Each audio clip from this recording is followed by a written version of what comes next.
Hello friends, நாங்கள் last week Rameswaram போனோம். அதோட மினி விளாக் தான் இப்போது நீங்கள் பார்த்துட்ருக்குது. நாங்கள் நைட்டு ஒரு 12 o'clock போல் தான் வீட்டிலேருந்து கிளம்புனோம். எல்லோரும் ட்ரெஸ் எல்லாம் பேக் பண்ணி எல்லாம் காரில் எடுத்து வச்சுட்டு, அப்புறம் சாமிலாம் கும்பிட்டுட்டு வீட்டில் விளக்கேற்றி வச்சுட்டு முருகர்கிட்டையும் நல்லா ப்ரே பண்ணிக்கிட்டு நல்ல முருகர் சாங்கெல்லாம் நல்லா கேட்டுட்டு, ஏன்னா நாங்கள் ராமேஸ்வரம் போயிட்டு அடுத்து திருச்செந்தூர் போகிறதாகவும் பிளான் இருந்துச்சு. ஸோ அதனால் கொஞ்சம் நல்லா முருகர்கிட்டேருந்து நல்லா பாசிட்டிவ் வைப்ஸ் எல்லாம் நல்லா கேரி பண்ணிவிட்டு அழகாக அமைதியாக பீஸ்ஃபுல்லாக இருந்துச்சு. எந்த டிராஃபிக்குமே இல்லை, நல்லா ஜாலியாக போனோம். மார்னிங் ஒரு 6 o'clock போல் நாங்கள் ராமேஸ்வரம் ரீச் ஆகிட்டோம். ரீச் ஆனதுக்கப்புறம் உங்கள் பார்க்கிங் ஏரியாவில் போயிட்டு ரூம்ஸ் எதுவும் அவைலபிளாக இருக்கா அப்படின்றது இருக்கான்னு பார்த்துட்டு இருந்தோம். அதுக்குள்ளே எங்கள் டேடியோட ஃப்ரெண்டோட ஃபேமிலி இன்னொருத்தவங்க வந்து நம்ம கூட ஜாயின் பண்ணுறதா இருந்தாங்களா.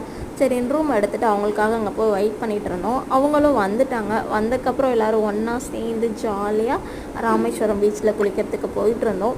வாக்கபிள் டிஸ்டன்ஸில் இருக்கனால நாங்கள் நடந்தே தான் போனோம். போகிறப்பே கொஞ்சம் குட்டி குட்டி ஃபன்னெல்லாம் பண்ணிட்டு ஒரு மாதிரி நல்லா இருந்துச்சு.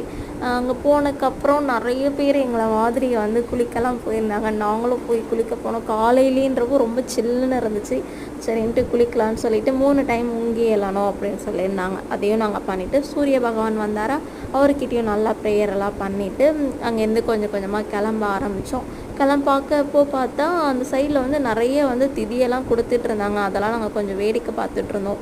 அப்புறம் வந்து பசு எல்லாமே அங்கே நிறைய இருந்துச்சு. அதுக்குமே வந்து அகத்திக்கீரைலாம் வாங்கி டொனேட் பண்ணிகிட்டு இருந்தாங்க. அதையும் பார்த்துட்டு எங்கள் டேடியும் அந்த மாதிரி டொனேட் பண்ணார். அப்புறம் அவங்க சிவன் அடியார் அந்த மாதிரி நிறைய பேர் இருப்பாங்க, அவங்களுக்குலாம் ஃபுட்டு டொனேட் அங்கே இருந்தபடியே நாங்கள் அந்த 23 மகா தீர்த்தம் சொல்லுவோம் இல்லையா, அங்கே குளிக்கிறதுக்காக போயிருந்தோம். அங்கே வந்து ஃபோன்லாம் அலோட் கிடையாது. அதனால் குட்டி கிளிப் தான் என்னால் எடுக்க முடிஞ்சிச்சு. எடுத்துகிட்டு அதுக்கப்புறம் நல்லா குளிச்சுட்டு மனசு திருப்தியாக இருந்துச்சு. குளிச்சதுக்கப்புறம் அப்படியே போயிட்டு பிரேக்ஃபாஸ்ட் சாப்பிட்டு நாங்கள் கோயில் கிளம்பிட்டு இருந்தோம். அடுத்த மினி விளாகில் கோயிலுக்கு போனது